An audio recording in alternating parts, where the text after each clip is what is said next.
Well, hello everybody. Welcome back to Aquarius Rising Africa. Happy Tuesday. I hope you're all having a wonderful week so far and enjoying what the new week has to offer. I have with me the amazing Sherry Sweeney, who some of you might remember was on me with Dr. Jerry before. Hello, Mama. Hello, Lisa D. And Sherry Sweeney had intrusive thoughts, and we were just having a chat behind the scenes here. Big difference between intrusive thoughts and schizophrenia. So we're going to be talking about that a little bit as well. And she's also the co-author, if you guys remember, with Dr. Jerry and I. Mean, it's quite a long name, so I'm just going to read the book. An amazing journey into the psychotic mind, breaking the spell of the ivory tower. So, Dr. Jerry and Sherry actually co authored that book. So, welcome everybody. Nice to see you all here. And without any further ado, Tana, Sherry, how are you? Welcome again. Nice to see you. I'm good. It's very nice to see you too, Chantel. Thank you for inviting me again. That's great. Yeah. So Absolutely. Mm, go ahead. carry on. You wanted to say something? No, go ahead. Well, I was going to say, do you want me to show you the cover of that book that you just talked about so people can get a good idea of what it looks like? Yes, Oh, absolutely. You can just okay. Hang on. pop it up. Okay. So this is the cover of the There we book. go. And you can see it says an amazing journey into the psychotic mind, breaking the spell of the ivory tower, which is I think a really good title. So anyway, Yeah. yeah. So what did I do here? What do Okay. what did I do? I just okay. So I should just close this then, right? Yeah, close it. If you just Okay. take it off. All right. So now can I stop? Stop sharing. Okay. All right. I got it. There, Okay. Great. All right. back. So that book is on Amazon, and also the details will be in the description and are in the description area. So yeah, I think you guys that have been through these experiences and actually had these lived experiences, it's very important to share your story and your testimony as well. And I think I would love to hear from you, your story. And I know when you were on before, we spoke more about obviously what was going on and at the time, more about mental health issues rather. So maybe you want to share with us your story because you have spoken about, having had intrusive thoughts rather than schizophrenia. I know Dr. Jerry deals a lot with schizophrenia. Mhm. And of course, we understand if you've been listening to this channel, you all know schizophrenia is really attachments and coming from trauma, and usually at quite a young age anyway. But intrusive thoughts, I would imagine, is not as extreme, but I would love to hear your journey and your story, and really ultimately the difference between schizophrenia and intrusive thoughts, because I think that's going to be helping a lot of people who probably think they might have schizophrenia, but really it's just intrusive thoughts. So over to you, Sherry. Welcome and thank you. Okay, well, thank you. So, from the beginning, first of all, I want to say that there's intrusive thoughts and the voices that people hear, voices the people that have schizophrenia hear. Yes, they are different because the voices and thoughts are different, but they're just as dangerous. They can cause just as much havoc. So, Right. mine were intrusive thoughts. I didn't hear voices. I didn't hear speaking voices in my head. I had these thoughts come in out of nowhere that were completely different from what I was thinking at the time, or what I was feeling at the time. And they were trying to convince me that I felt something different or I wanted to do something different. And that wasn't the case. I knew from the beginning that these thoughts were not mine. When they first started, I was too young to articulate because the abuse started around age 3. So And that's pretty much when the intrusive thoughts started coming in. And they were kind of telling me that I could get even with the person that was abusing me, or I could damage the person that was abusing me. I didn't want to do that. I didn't want to do that at all. So I was kind of remembering where I came from, but not specifically. I just knew that I had been here before. I didn't know where I came from. I just knew I had been here before. So at age 3, after one particular session, I went into my room. I got sent into my room. And so I was saying to God, I don't want to do this again, meaning I didn't want to do this lifetime again. But here I was stuck, and there wasn't anything I could do about it but live through it. So that kind of started things. And then I started having some other thoughts like, where do thoughts come from? And, what happens when you think them, when you release them, where do they go? Do they keep on thinking? I had all these kinds of ideas, and I was like age 5. And so that might have been a little unusual. It was unusual to my parents, that's for sure. They thought I was something wrong with me. And so I kind of grew up with the idea that my parents and teachers and, ministers and stuff like that thought something was wrong with me. And so I had that. Go. Yeah. I don't, if you wouldn't mind, I want to just backtrack a bit. When you talk about the abuse that started, was that from your parents, or who were you being abused by? Yeah, that was and I think you, at the age of 3, I think you said, right? Yes, age 3. Yeah, it was with my father, and he was actually studying. This was right after World War II, so that I was born. And so he was enamored with Japanese torture methods for controlling people, for brainwashing people. He was really into it. So he had lots of books, and he was reading, and he wanted to do some experimenting, and I got to be his subject. So that was the abuse. I'm so mortified to hear that. I'm sorry, because usually we hear these things and it's fathers that are part of a system, or they sell their kids into the system, whatever. So you saying your father was just a guy who was curious about Japanese methods of torture and decided to use you, his precious baby girl, as a guinea pig. And Yeah. may I just ask you how your mom felt about this? Was she even aware that this was going on, or did she give her blessing? Were there any other kids in the family? My mother wasn't around much, and so I don't even know if she ever knew. I told her about this many, many years later, and she acted like she was astonished.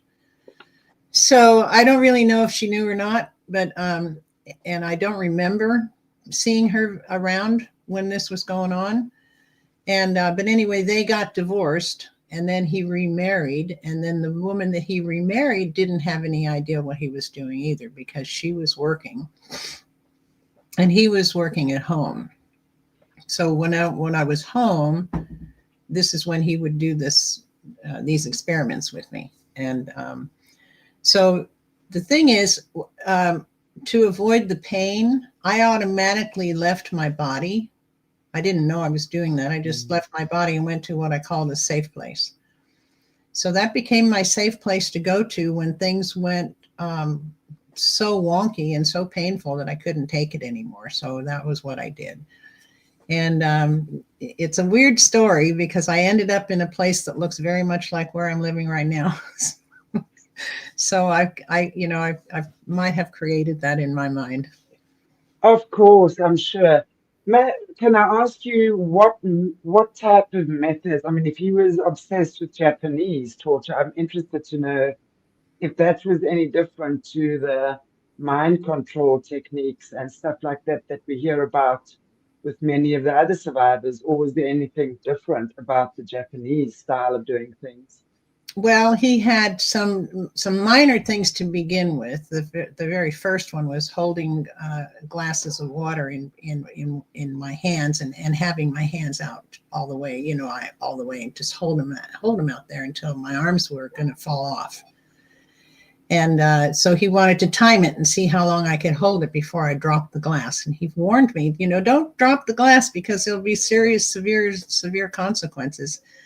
And I was frightened to death. And so I was like holding my hands out and holding this water and trying not to spill it.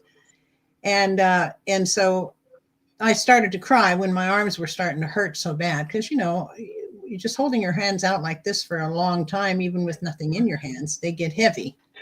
Exactly. So I mean, if you do this for a really long time, they get super heavy. And if you have a glass of water in your hand and you're trying to balance it and not spill it, it just becomes a little bit more severe. So then finally he would tell me to put my hands down. He'd take the glasses off and he'd put me in his lap, and then he would rock me and tell me what a good girl I was. So, I mean, then I got all kinds of love. So my message, the message I got was, well, the first thing you need to do to get love is to get tortured, and then you can have love. So that was what I was introduced to. Stockholm syndrome, like that whole typical Stockholm syndrome. So, Yeah. So, and I didn't realize any of that. In fact, at the time, I didn't know that there was another kind of life. So to me, this was all normal stuff. I didn't like it, but it was normal stuff. This is just the way things were. So I had no. Go ahead. Sorry, Sherry. I want to just ask, did he ever tell you to keep quiet, to not tell anyone, to not tell your mum? And also, I'm curious because if he was doing all sorts of mind control type techniques on you, was there sexual abuse involved as well? I don't recall any sexual abuse, but I might have blocked that out for all I know. But I mean, I've been searching to see and asking that question, and I have not seen anything like that. So thank God for that. Yeah. Thank God he was spared of that. Yeah. Yeah. So I don't think I was sexually abused, not by my father. I was sexually abused by my stepfather's friend, but that's another story. So, and another time. Right. But not by my father. So, and then after the water glass experiment, and teaching me that the way to get love is to go through these experiences and so on like that, then it was under the fingernails, and to see how that would work and see what that would do and see how much I could take. And by that, this went on until I was about 6.5. So. And then there was sleep deprivation, where I would get yanked out of bed and stuffed in a wooden chair that was really uncomfortable, and told to just sit there and not fall asleep. And while he would read books to me. And I didn't know what they were talking about. I had no idea what they were all above my head. I was only like 4 or 5 years old at the time. So I had to sit there. And that's when the intrusive thoughts really got busy with me. And I wrote about this in the book. So, it was, the voices were I'll say voices because they weren't voices, they were thoughts, but they were saying things like, well, you can get even with him, and you can punish him. And, I didn't want to do that. This didn't make any sense. So what I did was I would stare at him until his face would get really tiny. And in the book, I called it orange head, because it got to be about the size of an orange. And I would kind of play with that a little. That way I could keep my eyes open, because I was so, I couldn't go to sleep. I couldn't close my eyes, because that would be a violation of his experiment. How did he punish you if you I never found out, because I didn't dare violate any of his rules. But I was having this one occasion, I was having like these thought intrusions, and I just wanted it to stop, and I didn't realize I was saying it out loud. So I yelled out, "Stop it, go away!" And he didn't know I was talking to my thoughts. So I got his backhand and he threw me across the room, and I landed on the fireplace hearth, and I was hurt, but only I was hurt, but I didn't have any blood or anything like that to show that I was hurt.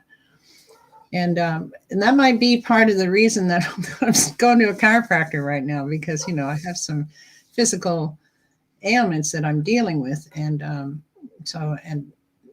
they're coming along fine. So that might be one of the problems, one of the things that started it. I don't really know, but anyway, so that was kind of an example of what might happen if I violated one of his rules. So I was careful not to do that. So by the time I was 6.5, my mother, and this is after their divorce and remarriages on both sides, my mother decided we needed to go away and go to this Catholic orphanage. So my sister and I were the only two in the orphanage that had parents. So, and the rumors of Catholic orphanages are true. I mean, they really are true. This was a Okay. Go ahead. Please explain to me the thinking behind your mom's thought process that she should send two little girls who have two, well, obviously not well-balanced parents, if your dad was doing that to you. I'm curious, was he doing that to your sister as well? Well, she says that he molested her. I don't know that he did, but she says that he molested her. She's passed away now. So when she told me that, I'm like, wow, that's hard to believe, because he never did that to me. He did this other stuff to me, which he didn't do to her. So I don't really know. She's younger than me, and that would make, honestly, that to me would make a lot of sense. Is that he has two daughters and he's torturing them in different ways. mm-hmm. And if he has, and if he had this crazy notion of Japanese torture techniques, which he's using on his daughters, or at least the one daughter, the Japanese torture techniques, and let's say MK Ultra mind control type techniques on the other daughter, just to see what the difference is. Mm-hmm. I mean, Yeah. that sounds crazy, but that is immediately where I go with that. Yeah. It would seem very plausible to me that he would have done one thing with you and another with her. He seems crazy enough. I'm sorry, I don't mean to speak ill of the dead, but that is absolutely wild. Yeah, now that I look back, how wild it it's just incredibly wild. So he was a very disturbed man, and he was a smart man. He was showed his tender side after the experiments, which was at the time seemed normal, but in hindsight is kind of like pretty bizarre, so but anyways, it's like he got some kind of a satisfaction from hurting you and then comforting you at the same time. It's to me it would seem that he himself had some kind of a weird stuff go on with him, because there's no ways that you, as a rational, loving, well balanced, and I'm not saying perfect individual, you just have to have enough compassion and empathy and be enough human, have enough humanity in you to not torture your children. You would think, yeah, you would think. That's So what I said. Yeah, there's something bizarre happened there, that's for sure. My gosh. Sorry, well, Sherry, Terry. yeah, I did a little bit of research on his family side, and I couldn't find too much. I did find out that my paternal grandmother and grandfather escaped from Europe during the war, during the Bolshevik Revolution. And they came to New York. That's where they met. And then they got married and had 2 sons. Well, my father was one of the sons, and then his brother was the second son. So they each went their own way. My dad went into architecture, and his brother went into advertising. So, and then my dad had this heart condition. They called it rheumatoid. I forget what they called it now, but anyway, something that he was born with, I guess. And he wasn't supposed to. He wasn't supposed to live until much past 18. So here he passed away at 48. So, so he always bragged that, well, you know, I beat the odds, right? And but he ended up, he had something heart, had to do with his heart. I'll think of it later on in the show, I'm sure. Anyway, so he had a job. The doctor told him, you can work, but it has to be outside sitting down. And, you know, how do you find something like that? So the next best thing he had was architecture. So he could do architectural drawings, draw them up and stuff like that. And he could do that at home, sitting down. So that was what he did for his work.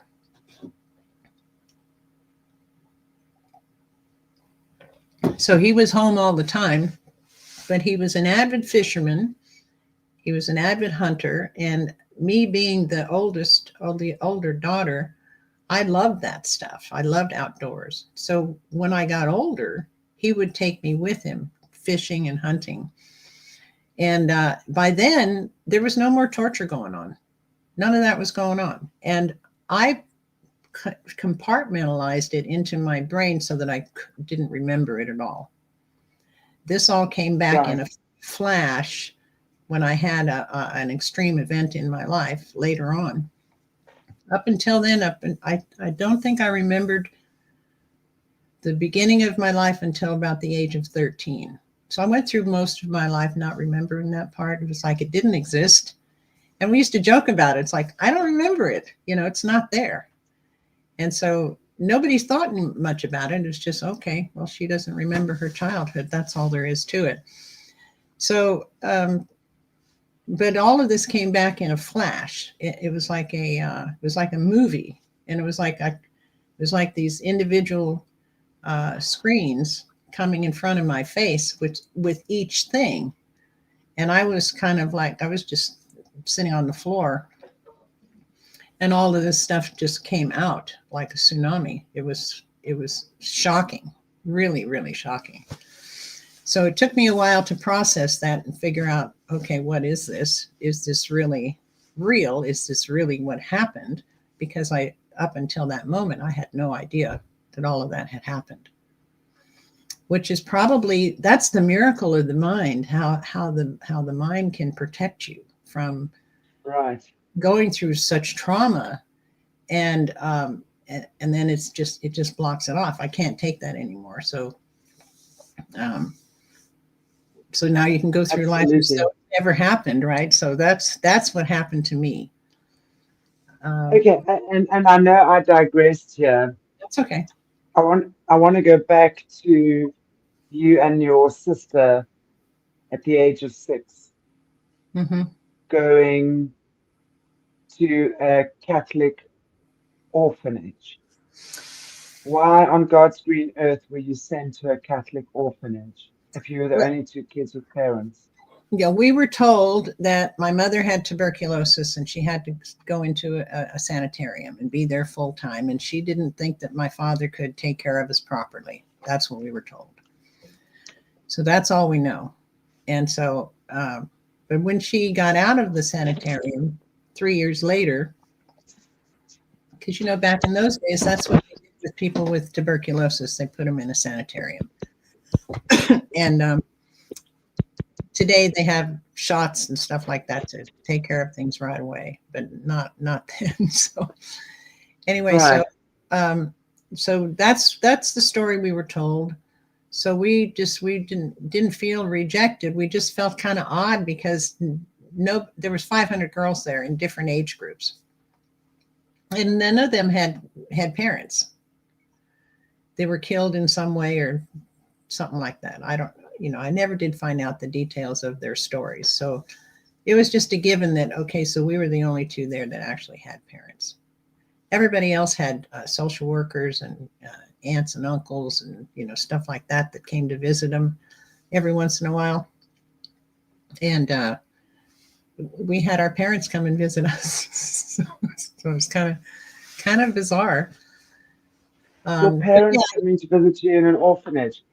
That Mhm. is such a, I don't even think paradox is the word. I can't even think about what would be the appropriate word or term to use there, because why didn't they just take you out when she came out?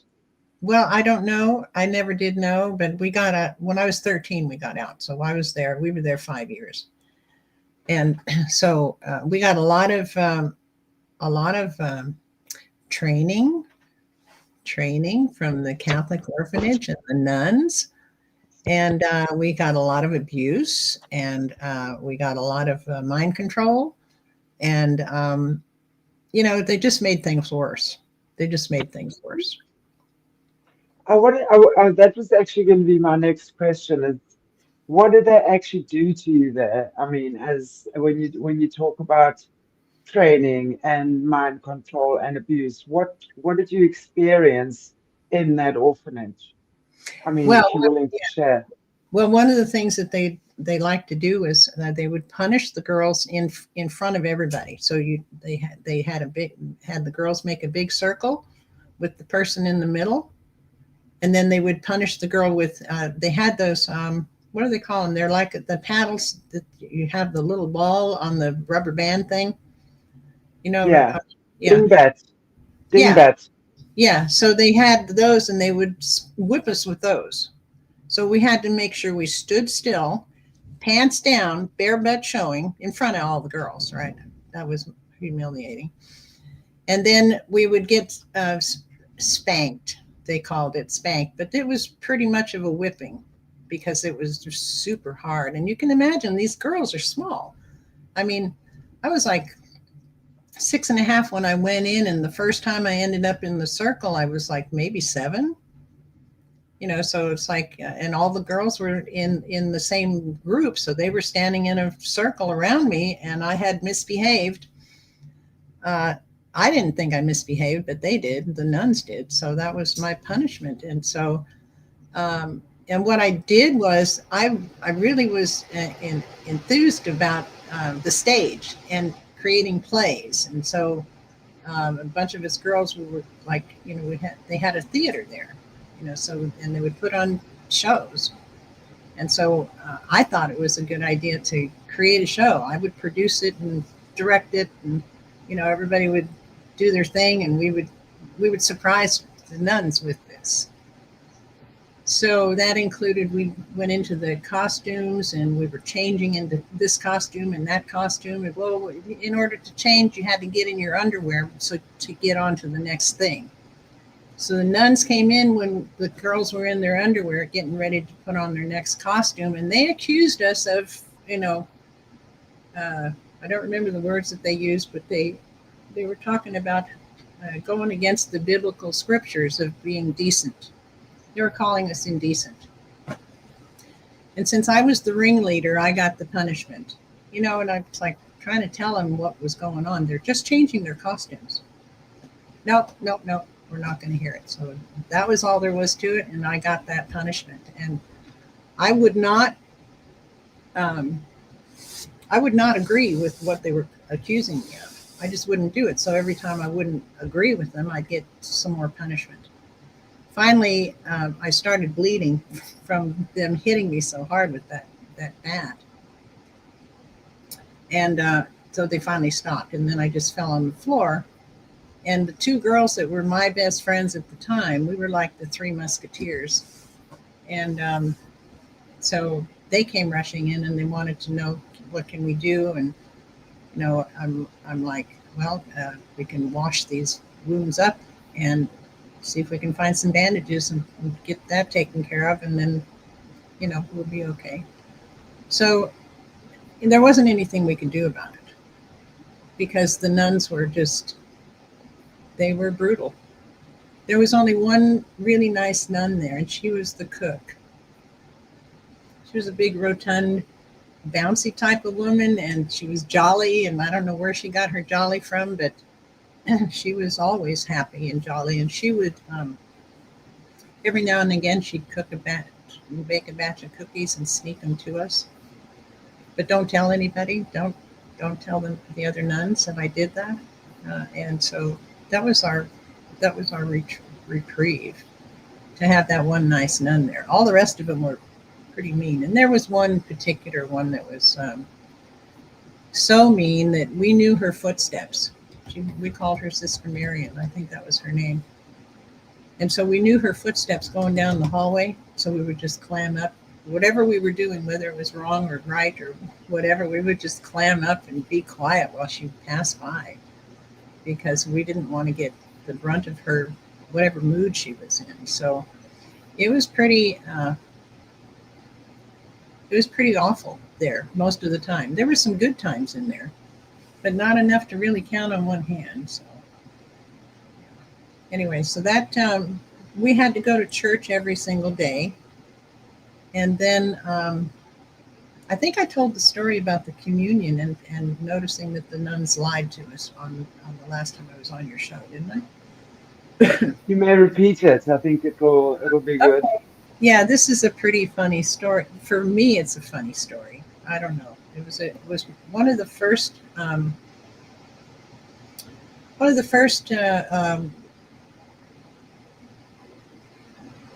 awakenings for me, where the rule was that you had to have confession to go to communion. And if you ever went to communion without going to confession first, God would just strike you dead. That's it. You're done. Okay. So I was playing and got distracted, and I forgot about confession. I mean, I don't know what's this confession stuff about. What can little girls do that's so wrong at that age? And anyway, it was just they were looking for stuff they were looking for stuff to accuse us of or think of us as bad sinners. That was their training. Anyway, so I didn't go to confession, and then come Sunday, I think that was on a Friday. So come Sunday, I'm thinking, I'm in church and I'm thinking, oh gosh, I didn't go to confession, and now I'm going to have to take communion, and God's going to strike me dead if I do that. And if I don't do that, the nuns are going to know I didn't go to confession, and then I'm in deep, deep trouble. And I was so afraid of the nuns. I thought, okay, well, I'm just going to take my chances with God. So I went up and I took communion, and I think I was 9. Yeah, I think it was 9. I was 9 years old. And so I actually waited at the railing up at the altar for God to strike me dead. Everybody else left with the communion in their mouth. And so I just put my head down and I waited for him to strike me dead, and he didn't do that. And I'm like, okay, well, maybe he's busy. I'll just wait. The nuns were watching me carefully. And they're such a superstitious group. So they didn't do anything at all. They were just watching me. And then I finally realized, okay, well, God doesn't strike little girls dead because they didn't go to confession. The nuns lied to us. So I just got up and went back to the pew, put my head down, and I had this idea in my mind. I had this grin on my face, kind of like, I know something nobody else knows in this room, but I can't say it because I would get in so much trouble. So I just kept it to myself. But that was a big kind of an eye-opener for me on the Catholic religion. So I don't think I've ever heard stories of nuns that were nice. I mean, it's like there'd be one amongst a bevy of horrific ones, right? Mm-hmm. You're like you're talking about the occasional one, but Mm-hmm. I've never heard a story of a child being in a Catholic convent of any sort having had a good time with the nuns. So isn't that just sad? Yeah, it is. And I mean, it's I don't know that it's with other religions. It probably, I would assume that it probably is to some degree. Any orphanage is not good for the kids. I mean, yes, Never. it's a place for, it's a roof over their head and food to eat and a place to sleep, but I don't think it's nurturing at all. Sure. So, yeah. Terrible. Anyway, Yeah. okay, so how did you eventually get out then, and what happened after you got out? Oh, well, they sent me back to my father's place at 13, and by then I was kind of a semi-adult, and my sister was, she's 3 years younger than me, well, 2.5, and she went with my mother. So it, it's kind of, it's, he had changed a lot. None of the Japanese stuff was in his mind. He wanted to fish and hunt and work, and he was very sensitive to classical music. I watched him. He had a particular favorite ballet that he liked to listen to. I don't know if it was Swan Lake or something like that, but I watched him and he had tears coming down his face listening to the music. And I like classical music, some of it. Um, but yeah, so, and his wife, his second wife, she liked country music and he didn't like that at all. So whenever he was home, she didn't play country music, but the minute he walked out the door, she turned on to her clangy country music. So, it was like, it was a weird kind of household. It was very strange. And, but yeah, so when I had a good time fishing with my dad and I had a good time hunting. He taught me how to go through the woods quietly like the Indians used to. And it was kind of an exploring thing. I just thought that was fun. I wasn't remembering the previous stuff that had happened. So anyway, it was kind of a strange existence. In the meantime, these intrusive thoughts were still coming in, but they weren't really driving me kind of crazy until well, let's see, and after he died, and I didn't get to see him when he died. I didn't get to see my mother when she died. I didn't get to see my sister when she died for various reasons. And so it's like, uh, yeah, that's kind of bizarre. I think I would have wanted to see them, but they Very wouldn't. bizarre. They wouldn't let me see them. That's all there was to it. So For what reason? I'm interested to know. I mean, that's so strange. And may I ask you how your parents and your sister died? Because this whole, to me, the way your dad was just as bizarre for me. Your mum also not, and your mum, okay, I mean, the whole orphanage story, that's crazy. I mean, I don't, okay, I guess in those days, if she did have the illness, typhoid, what was it, typhoid? tuberculosis. Tuberculosis, Mhm. tuberculosis. Yes, okay, but to that extreme and to lock you up in this place for so long and then to separate you when you come out, Mhm. I just find that whole, sure, Well, that to me it's crazy. here's another twist. Excuse me.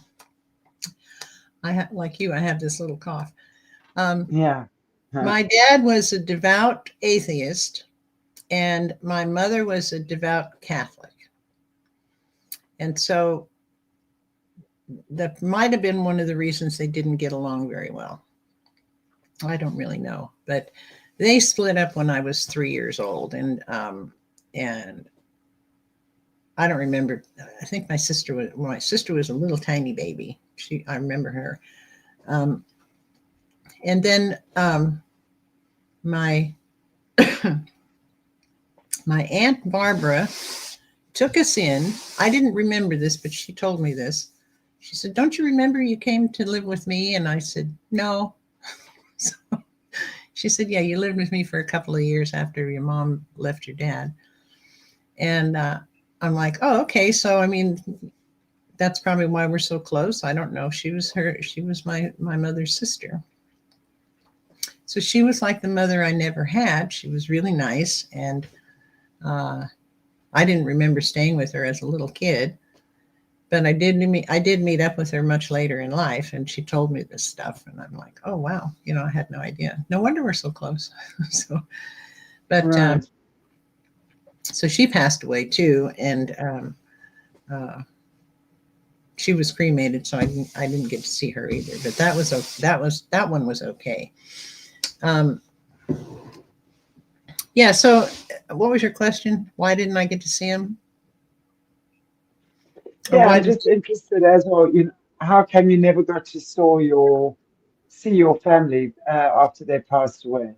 Yeah, my dad didn't want me to worry. That's the story. My mother sent me a postcard saying, "Don't come," which was devastating.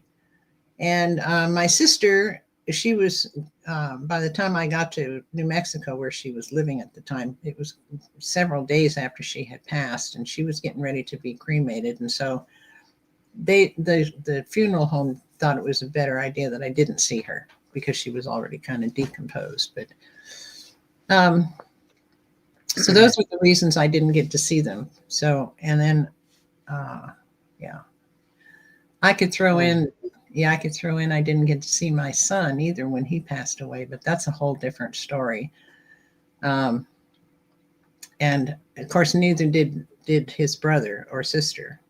So that was kind of just kept separate from us.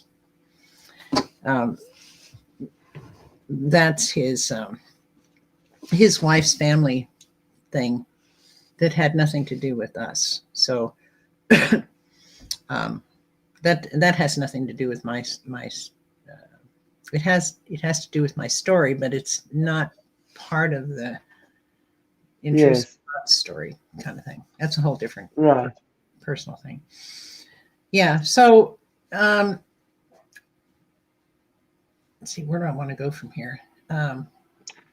Maybe if I can just ask you this, which I find very interesting, is like instead of getting the voices in the head, so to speak, you get the thoughts in the head. And it's very interesting that what you're saying is that it didn't happen, firstly, literally from the age of 3, which, as you were saying earlier, is when the abuse began. And that for me is always very interesting to notice, because when we're looking at survivors and listening to survivor testimonies as well, that's often when 3 years old is a very significant age. They seem to do, that's when they start doing like serious stuff.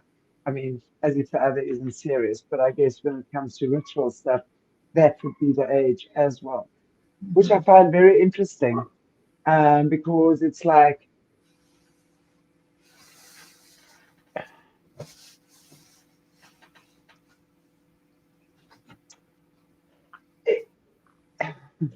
there's so many questions I have in my head around this as well, because the intrusive thoughts, when they started there, did they come and go? Did it get worse? Did it affect you in any way? Let me just start with those questions. Did it affect your behavior in any way? Your health in any way? Did you ever feel like you were being controlled in any way? Or was it literally just the thoughts that were coming into your head? Obviously, something in you realizes these aren't my thoughts. So you're smart enough not to act on them, I would imagine. And you're still, yeah, right? So interested to know about that.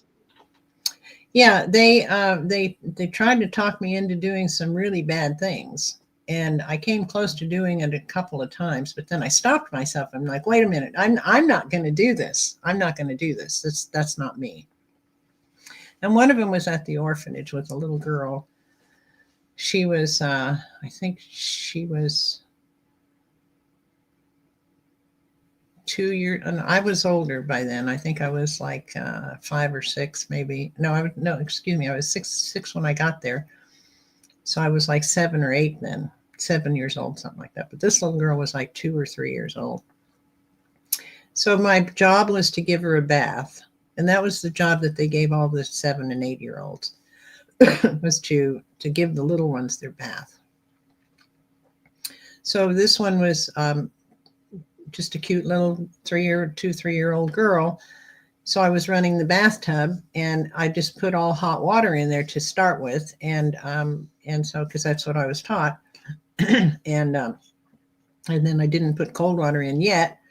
So then the thoughts were like, well, just put her in, that'll be fine. Just do it. And then I thought, oh, okay, well, I can do that, So I picked her up, and I'm hearing, just do it. And I'm like, I don't, well, it'll be okay. And I started to lower her down. And the moment her foot touched the top of the water, she let out a scream. And I pulled her up, and I thought, oh my God, what am I doing? I grabbed her and I hugged her, and she was crying and I was crying. And, it's like, I thought it was my dad's voice coming through the ether to come and try to get me to do something to this little girl. And I just was beside myself. And so I ran the cold water. I was so defiant. Run the cold water and put her in a warm bath and get her nice and clean, and I'll show you. So I was really, trying to fight back. And so that turned out fine. And she wasn't hurt at all. I was hurt because I almost did that to her. And so I ran around with a real guilty conscience for a long time with that. And I almost hurt her. I could have killed her, if I had just dumped her in. And so, I wonder about other girls in the orphanages, if they ever have that kind of situation, and how many have listened, because if any of them listened, the child would be dead or burned seriously. Right. So that was one incident. And then, and I didn't listen, and I never did listen to these thoughts. I mean, I shouldn't say never listened to them. I listened to them, but I never acted on the suggestions. That was the closest one I came to, and that was my lesson learned, a severe lesson learned. And so, but there was another incident. Let's see, I think I was like 3. It was before going into the orphanage. I was outside in the backyard living with my dad and my mother before they got divorced.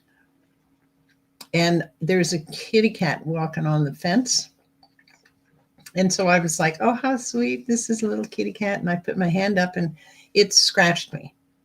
I probably scared it. Like, why would it? It didn't attack me. It just scratched me and drew a little bit of blood on the top of my eyelid. Well, my dad was looking out the window, and he became furious. So he ran down, he grabbed the cat, he took it up to the kitchen where it had this big, huge, deep sink, for like a garden sink, great big, huge sink. And so it was a concrete sink that was in the kitchen. And so he told me to sit down, and he had this cat, and he started to tear the cat's limbs off, and the cat was screaming, and there was blood splattered everywhere. And I had to sit there and watch that. I was screaming at him not to do that, to stop. And he wouldn't stop. He was just in this frenzy, kind of crazy, I'm going to teach you not to do that to my daughter. Well, sure. Yeah, he'll never do that again. So it was awful. It was horrible to watch. And then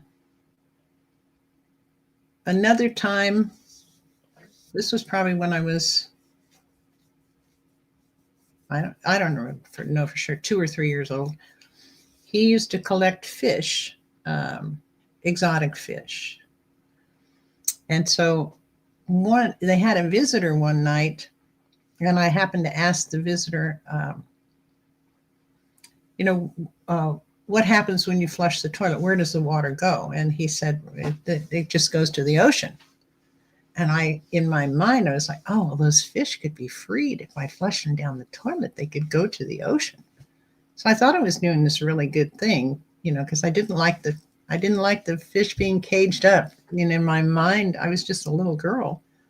And I was thinking, we can't have these guys just locked up like that. They got no place to go. They got no freedom, So I got up super early one morning, and I took the net, and I very carefully caught all the fish except for the catfish. He was too fast. And I went and flushed him down the toilet. And I thought I did a really good thing.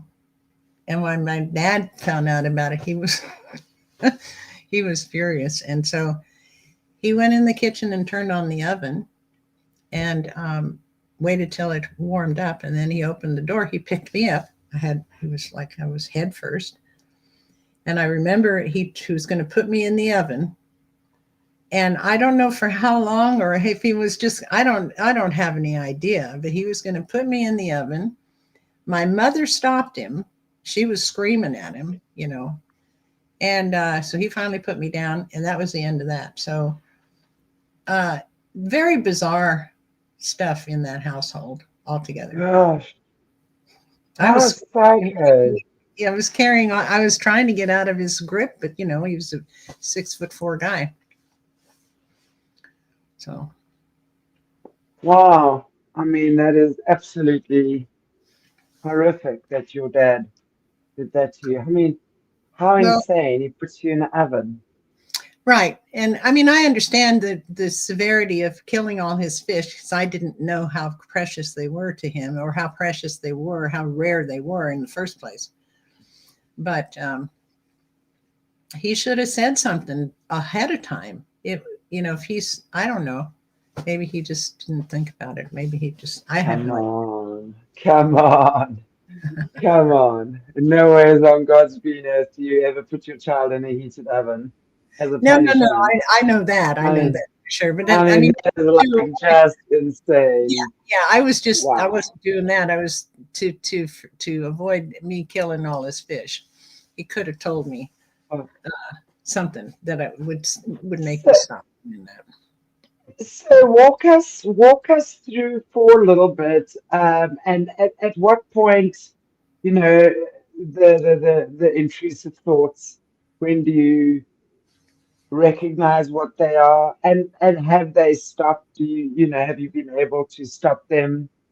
Do you still have them? I stopped them a long time ago. I was I don't remember now. I thought I was living in Seattle at the time, and so I was probably in my 40s. So I knew that the thoughts were not mine, and I didn't know how to get rid of them. So I decided, okay, I need to just figure this out. I can't go to anybody. I can't talk to anybody because they'll just throw me in a nuthatch, and so I don't want to do that. So I went to the library and I started getting books on the brain and find out how that worked. I have a scientific mind, and because I studied civil engineering, and all of that stuff, and that was what I did for my job. So it wasn't unlike me to go study the brain or get some technical books and stuff like that, because I enjoyed doing that stuff. And so I read all about the brain and what they had then, and it didn't answer any of my questions. It was really interesting stuff, and we know a whole lot more today than we did then. So, but it didn't answer any of my questions, and so I ended up going to. Before that happened, I went into work, and the manager came and said, "Hey, how would you like to learn computer programming?" I said, "Oh, that sounds interesting." So he said, "Yeah, we just got a contract that we have to write this program for the water department to do XYZ. And so we don't have a computer programmer on staff, so we could send you to school and you could learn computer programming. I said, okay, that sounds great. So I did that, and so that they could keep that contract. And in the meantime, I learned that the computer works pretty much like the brain. I had already studied the brain, and so the computer kind of works like a brain.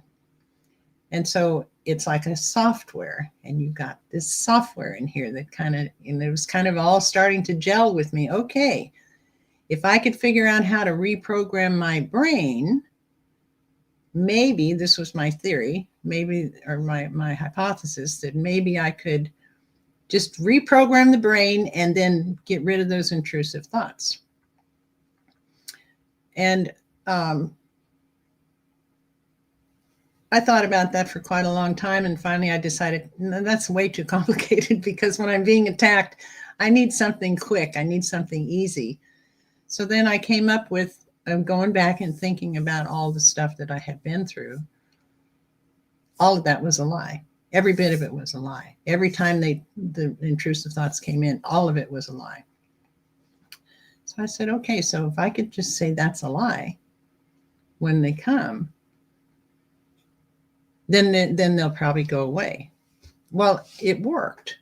I had to be consistent, and I had to be like really, really diligent, and I had to be like obsessive with it, because this was such a long time going on. And they don't just leave and never come back. They always come back over and over and over again. They come back, even if you get rid of them for a really long time, they'll come back to test the waters. And once in a while, they'll come back here, and I'm like, oh, it's you. I see you. I send you love. And then they're gone, because I had already learned that they're lying.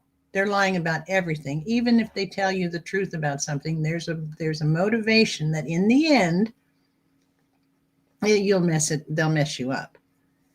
And if you follow their instructions.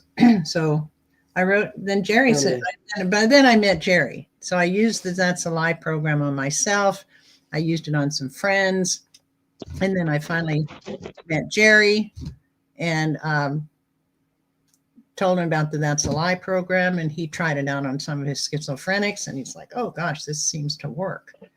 So it doesn't work on everybody, but it works on most people. If they do it, they have to do it. That's the thing. And that's the thing, and you have to be consistent. And a lot of this is brain patterning and frequency patterning, you know.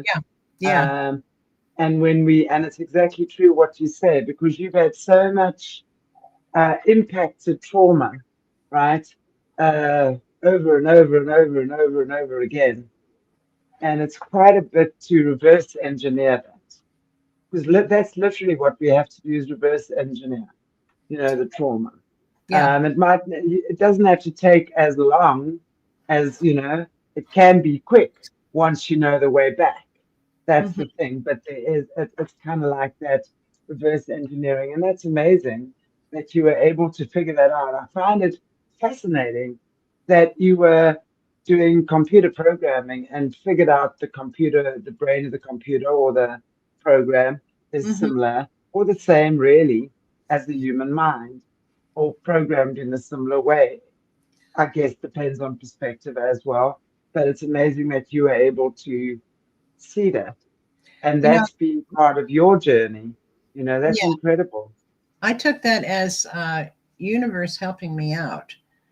By then, Yeah, I was to that absolutely. point, like, because every time I wanted to find out something and I got real intense about it, something would happen that the information would show up right where I needed it, right when I needed it. And it would come from who knows where, someplace I wasn't ever thinking about.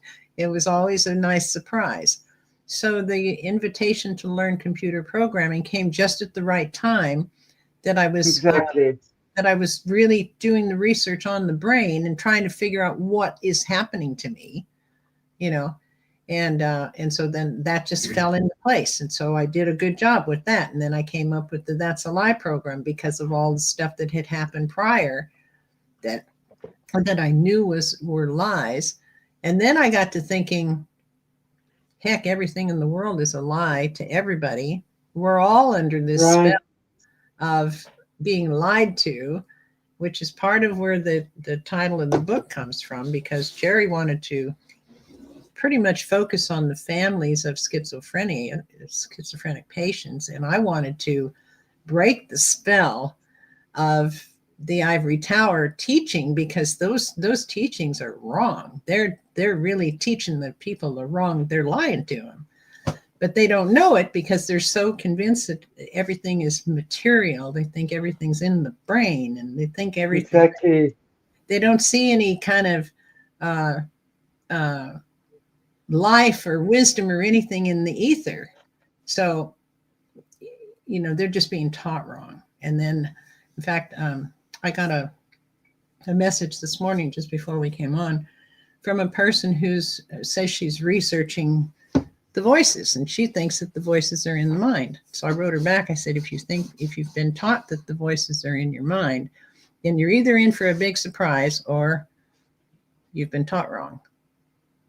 So I haven't heard from her back, but I may not. It's interesting because we talk about schizophrenia being the voices in the head, intrusive thoughts obviously being the thoughts in the head. And, that would just be, in my opinion, a different way that these energies or entities would get to you. Would you say that the intrusive thoughts is also entities? Oh, yeah. I agree with that. I know that I've Right. been calling them entities all along. And Right. but now I don't consider myself schizophrenia. I'm schizophrenic. I'm not. I guess the definition of schizophrenia, according to Jerry, is a split mind. Yeah. And I don't have a split mind, and none of us does. I mean, I don't think. That's just my opinion based on observation of myself and the world around. In fact, I wrote an article on my blog saying, is mental illness a thing? I mean, is mental illness actually real? Is there something else going on? Unless it's an organic damage to the brain, I don't think there's a mental illness going on. I think it's all coming from outside. So, right. Yes. That's yeah. So I got to thinking about that, and I wrote a blog about it, and just to get it out there in the ether for people to see, whoever wants to see it. Yeah. So that is absolutely fascinating. I would like to just also find out from you, and maybe, as we're sort of drawing to an end, how is life for you now? What are you doing now? I mean, I would imagine that you have certainly taken this experience you've had and you're using it to help others. That's what I would see you doing right now. So where are you at? Maybe share with us that if you're good with that. Yeah, I have a blog, and you can find it off of my website, which is keyholejourney.com. And that's mostly, I put other stuff on the website too, because it's got a lot of holistic and health, information, and it's got a bunch of stuff on there. You have to hit topics to see a whole list of topics. So it goes into all my research about lots of different subjects. So I can't just do it in a menu. So I just have topics, and then it goes to another page, and then you can kind of read through. I tried to group them together, but that's kind of hard to do. So, but anyway, you can go to my blog, and that'll take you right to the blog. It'll also take you to the 3 parts of the That's Alive program, if anyone wants to go to look at that. Because it does come in 3 parts. The first one that I wrote at Jerry's request, because everybody had been talking about it, and he's like, why don't you just write it down? I said, oh yeah, that's a good idea. So I did that. And then I got to thinking, well, wait a minute, there's some science behind this. So I'm going to do another one, have the science behind it. And then I thought much later, people might be interested in my journey. How did I get there? How did I get from nowhere to here? And so that's the 3 parts. Yeah, So, fantastic. yeah, so people have commented on those 3 parts, either on the blog. I think you have to be logged in to make a comment on the blog, or send me an email. And so there's that. And then the other part of the blog is part of my journey, my spiritual journey, my spiritual involvement journey, and kind of what I'm learning and stuff like that. And I mean, I listen to a lot of people, and then I meditate on my own stuff and see what's going on, because everybody's different. Everybody has a unique blueprint. So I want to find out what mine is, and then I'll go ahead and put it on a blog saying, here's what I found out. If it fits with you, that's fine. Take whatever parts fit, and then don't, whatever. So that's kind of where I'm at, and I am evolving the best possible. And yeah, it's a free program. And yeah, so I am evolving from what I was to what I am today, and thank goodness for that. So yeah, I don't really want to get caught in the trap of reincarnation. I might reincarnate, but I want it to be not a repeat.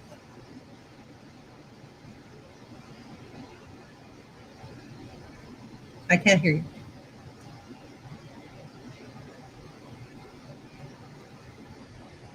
I'm on mute. Oh, okay. Okay. Wow. Sorry about that.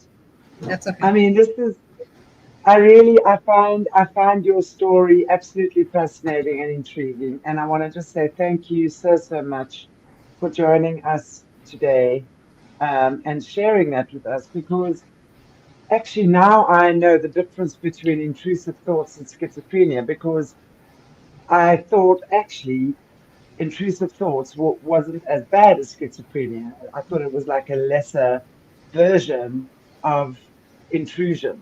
But from what you're saying, absolutely not. It's like just, I guess, the way that these entities will access you, which is, clairvoyant, audience, sentient, whatever it might be, they will find a way that they're going to access you. So it's more than just in one way, you know. So, if anyone out there is battling with intrusive thoughts, what would you say to them? And maybe they don't know that they're having them. Maybe you can tell us how to recognize it and what to do, if somebody is having these types of intrusive thoughts. Yeah, if you can't recognize that they're not your thoughts, I don't really know if there's a way to do that. You have to know your own mind first. And when you know your own mind, then you'll automatically know what's not yours. The thing is, Right. there's a lot that's not yours that's being that's governing your life, and we just take it on because we think, okay, well, this is what happens. This is what I'm doing, and so, but none of that is ours. It came from others.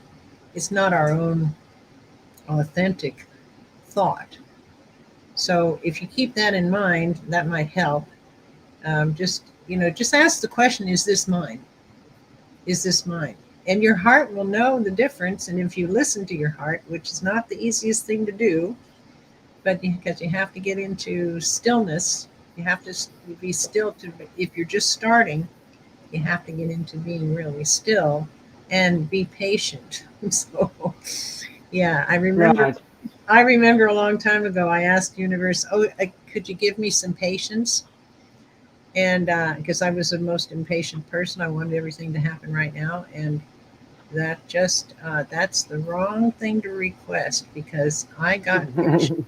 Boy, oh boy, I really did get patience. And um, You were probably challenged as well, right? You were probably tested on your patience I a was million times. really, really challenged. Yeah.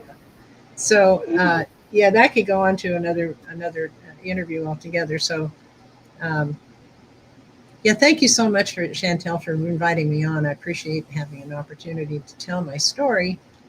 And it's not the first time I've told my story, but a lot of it's in the book. I tried writing a bunch of it down, some more details, and I really can't get to it because now that I've been working on myself so much, that kind of stuff is kind of being kind of forgotten. It's like on purpose forgotten because I want to. It's not. They say that you can change the past, and I don't know that that's what's happening, but it's not. It's not as severe as it was back at the time, for sure. I know that, but and I was able to forgive everybody for what they did to me, and I forgave myself for anything I did to people um, that might have hurt them or confused them or damaged them or something like that.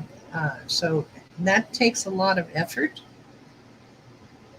because the one thing that we just don't like to do is forgive ourselves. Well, I just think that that's an important thing that we have to do because if we can't forgive ourselves, we can't forgive anybody else.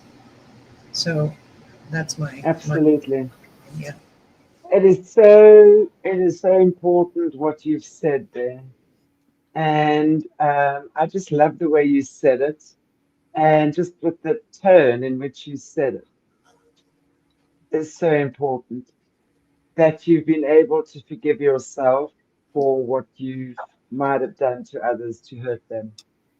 And I think that is probably the most important step we can take, that we can let ourselves off the hook for actions and deeds and words that we did when we were not in um, uh, or we're younger or didn't know we had options or whatever it might have been, right? In a state that we really made decisions that were not good, maybe.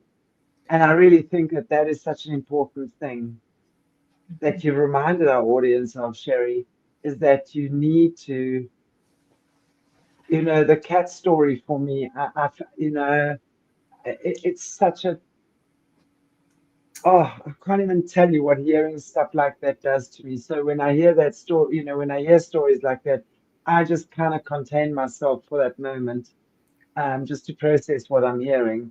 And then I'll come back to it later, kind of thing, which is in this moment. I Mhm. can't even imagine how traumatic that must have been for you as a little girl to see your father do that. And I'm so sorry that you witnessed stuff like that. And I can imagine that was not the only time.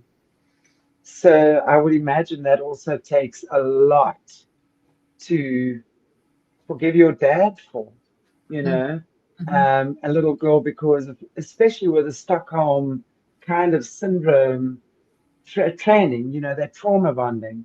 Mhm. And he really did seem like he was kind of imbalanced.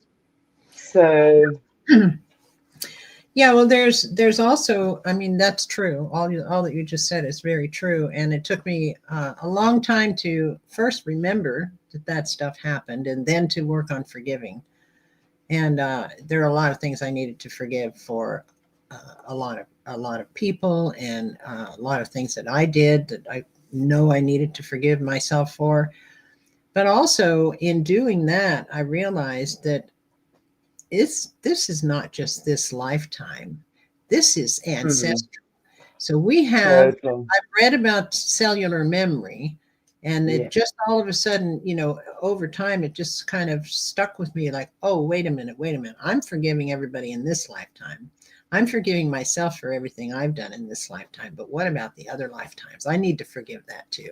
I need to forgive and be grateful for everything that everybody has ever done, all the way back to the beginning. I don't even know who they are, but I need to do that because it's an energy thing that exactly. goes back and in time that carries forward in the memory. And it's like, oh, okay, I need to do that too. So that's what I'm working on right now. That's amazing. And it's so true because cellular memory is real. For any Mm-hmm. of us that think cellular memory and ancestral DNA and karmic patterns are not don't form part of our existence right now. We need to re-look at that idea Yeah. because it is, and it's, when it comes to past lives and stuff, it's so important never to get stuck there.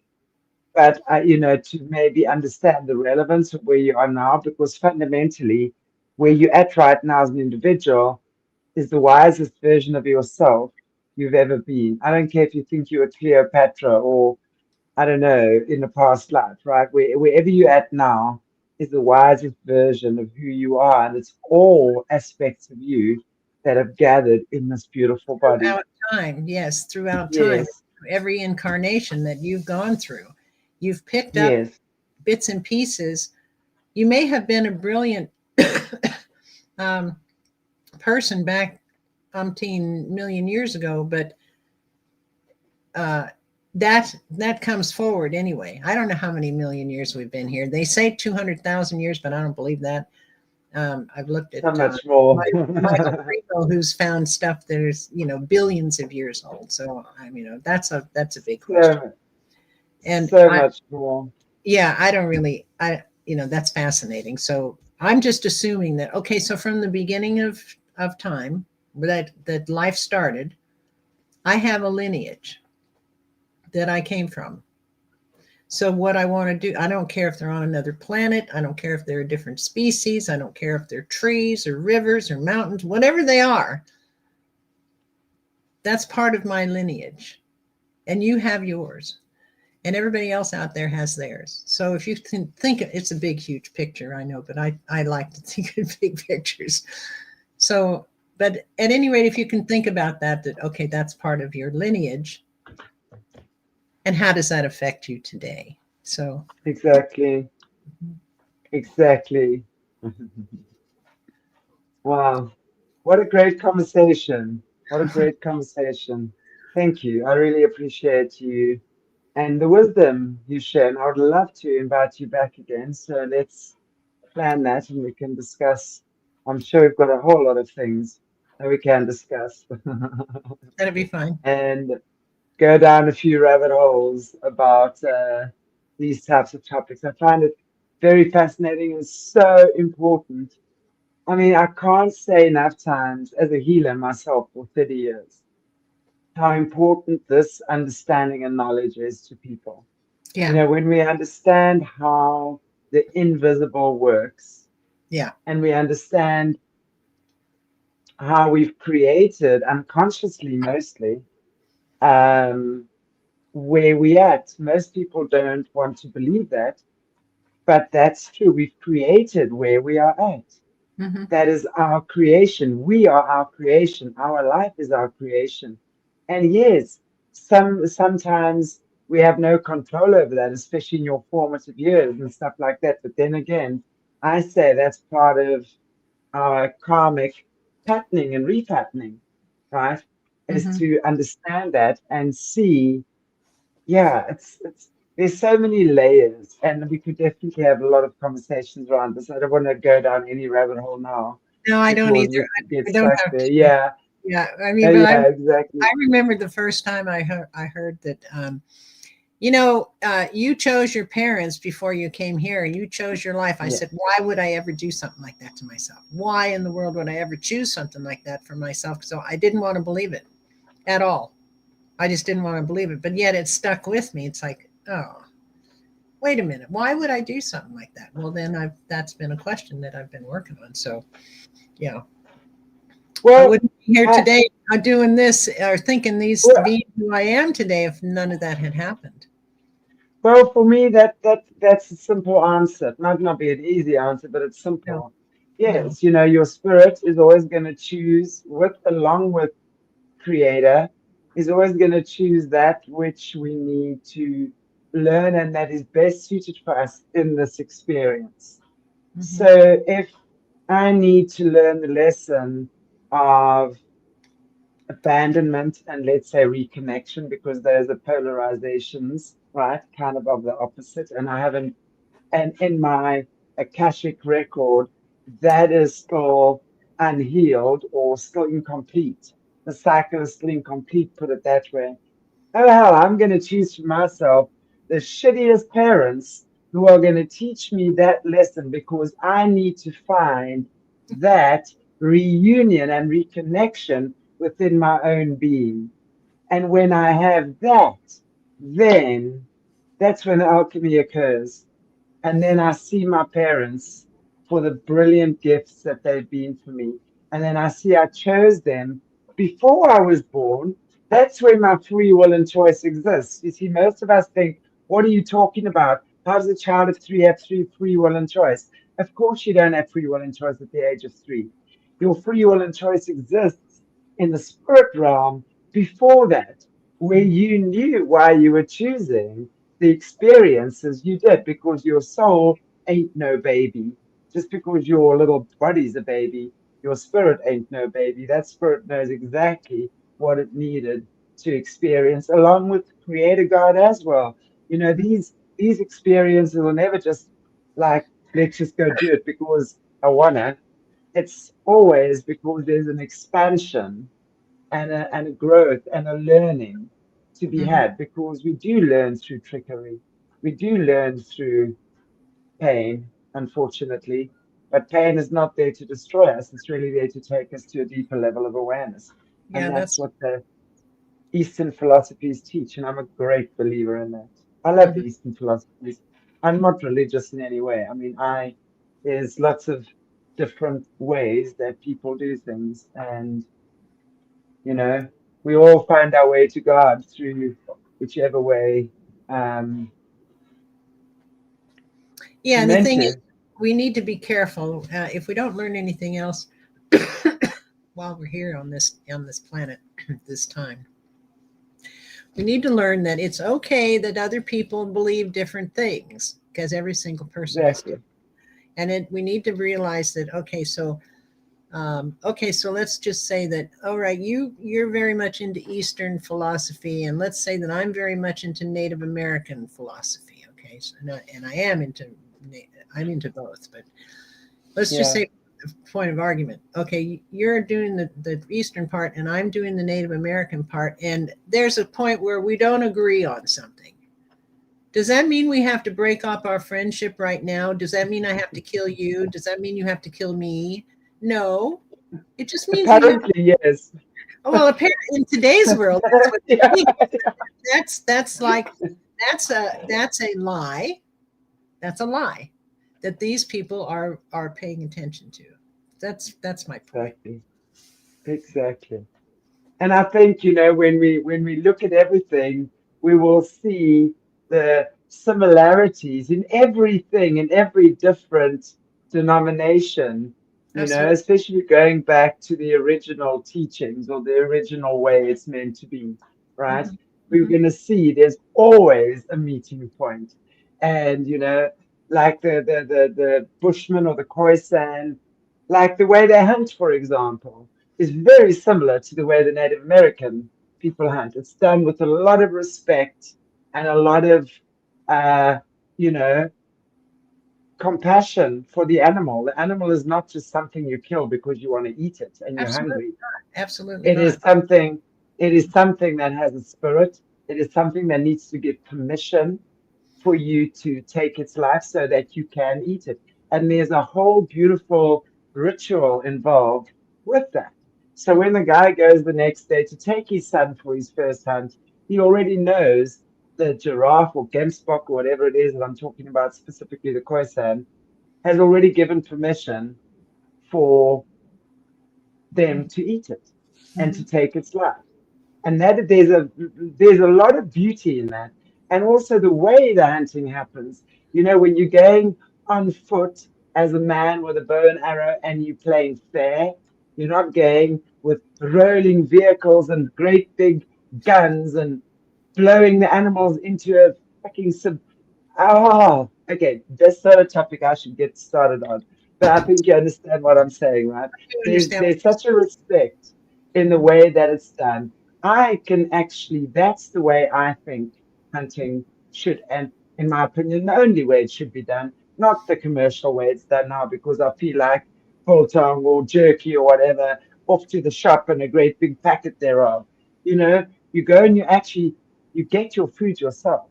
But of course, those days are long gone, so people excuse that as well.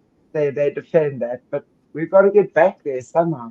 That's the thing. Yeah, that's funny that you said that because my dad instilled that in me. Go figure. Because while he was teaching me how to walk through the woods like a native Indian, not make any noise and not distract and scare the animals that we were hunting. Right. Uh, the animal had to be shot just right. It had to fall down exactly instantly as possible. So you didn't, just shoot at the deer and then he's suffering and all that stuff. He didn't want that. He wanted a clean kill shot, and then we would go and clean it out in the forest, and then gut it out, and then we would haul it into camp, and he would start to clean it up. So he taught me all of that. So he didn't ask permission, but I learned that later on. But still, I had that part instilled in me to be. Yeah. He did the old-fashioned type of hunting, not with dogs. He just and he didn't do the blind. He just went out and hunted, and he found a spot that he thought where the deer, or the bear, the elk, whoever would be passing, and he just plunked himself down and sat there and waited till they showed up. So yeah, there's a way to do it. Dichotomy of my father. This is the dichotomy of my father. He's got so many different facets. I just, I just wonder. There's so much good in him, and then there's so much evil in him, and it's like, what the heck is that? Just now that I'm old enough to understand, I have no idea what he went through as a kid. See, that's the thing. So I'm thinking exactly that, because there had to be. I mean, if this was happening to you after the Second World War, he was obviously even a product then maybe after the First World War, and God knows what happened to the kids and who they were taken to at that time. Ah, wow, wild. But thank you, Sherry. I so appreciate you sharing with us. And yeah, very, very interesting. And all of you survivors, and I mean, I know you're not the survivor in the traditional sense of the word that we understand it here, but the stories, there's so many human stories that each and every one of us across the globe have experienced uniquely and individually. And some of them are wonderful, others are certainly not wonderful. And you get to hear so many interesting facets, like of your parents, for example, just the characters. Humanity is made up of very interesting human beings. And this is certainly a very interesting story that you've shared with us today. Thank you for that. And I really, really, really appreciate that. And I'll definitely be inviting you back in the future again to come and share more with us. Okay. Is there anything you maybe want to just say in closing and just let people know where you are, know your websites?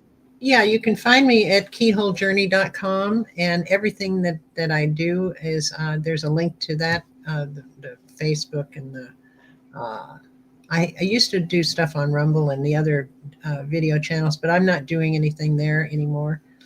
But there's a link to the old stuff anyway, and there's links to the stuff that's in the archives, because this website's been going on since 1995, so it's had 3 different iterations, and so I put the first 2 in the archives. So if you click on that, it'll take you to. If you're a law student, by the way, the first one is all about law and how the prison system works and stuff like that. So that's kind of interesting to some people.